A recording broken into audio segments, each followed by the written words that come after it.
ফেসিবাদ কাঠামোকেও সারা দেশের মানুষ এভাবে প্রত্যাখ্যান করুক, তাহলে আপনার মতামত অবশ্যই হ্যাঁ ভোটের পক্ষে হোক। আপনারা যারা আমার কমেন্ট বক্সে গালাগালি করছেন, গালাগালি করতে পারেন, সেটি স্বাধীনতা টিকিয়ে রাখার জন্য আপনার আগামীতে আপনার যেই গণভোট, সেই গণভোটে আপনাকে হ্যাঁ দিতে হবে।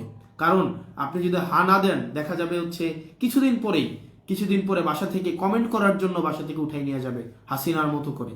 তো এই যে গালির স্বাধীনতা আপনারা পাচ্ছেন, নিজের মতো করে আপনি গালি দিতে পারছেন, কমেন্ট করার পরে আপনাকে চিন্তায় থাকতে হচ্ছে না যে আপনার কমেন্টের কারণে আপনাকে বাসা থেকে পুলিশ তুলে নিয়ে যাবে, ডিবি তুলে নিয়ে যাবে।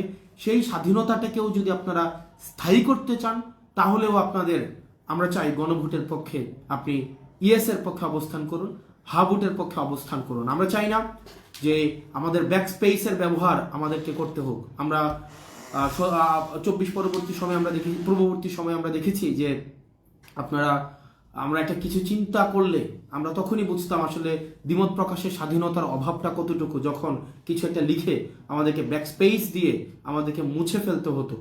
আবার যদি আমাদের ব্যাক স্পেস ব্যবহার না করতে হয়, তাহলেই আমরা চাই আপনার এই গণভোটে আপনারা হেয়ের পক্ষে অবস্থান নিন।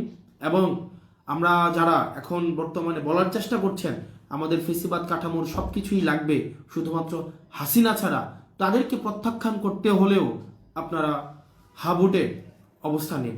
এবং আমরা চাই আপনার এই গালির স্বাধীনতা অব্যাহত থাকুক, আপনার এই দ্বিমত প্রকাশের স্বাধীনতা অব্যাহত থাকুক। আপনি যেন নির্বিঘ্নে, আপনি যেন রাষ্ট্রের যিনি সর্বময় ক্ষমতার অধিকারী যিনি হবেন, তাকেও যেন জিজ্ঞেস করতে পারেন যে আপনার ইনকাম কত এবং আপনি কিভাবে আপনার ব্যয় নির্বাহ করেন।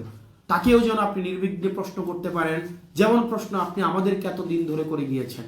কিন্তু বিষয়টা যদি এমন হয় যে প্রশ্নটা শুধুমাত্র নির্দিষ্ট একটি শ্রেণীর জন্য বরাদ্দ, আপনাকে মস্তক অবনতভাবে আপনাকে ক্ষমতার সামনে মাথা নত করতে হয়, তাহলে সেটি হবে আমাদের এই 24 অর্জিত স্বাধীনতার অবমূল্যায়ন।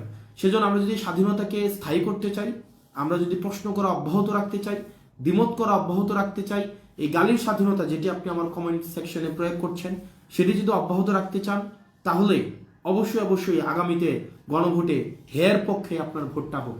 আপনারা ভালো থাকবেন, সুস্থ থাকবেন। সালামু আলাইকুম রহমতুল্লাহি ওয়া বারাকাতুহু।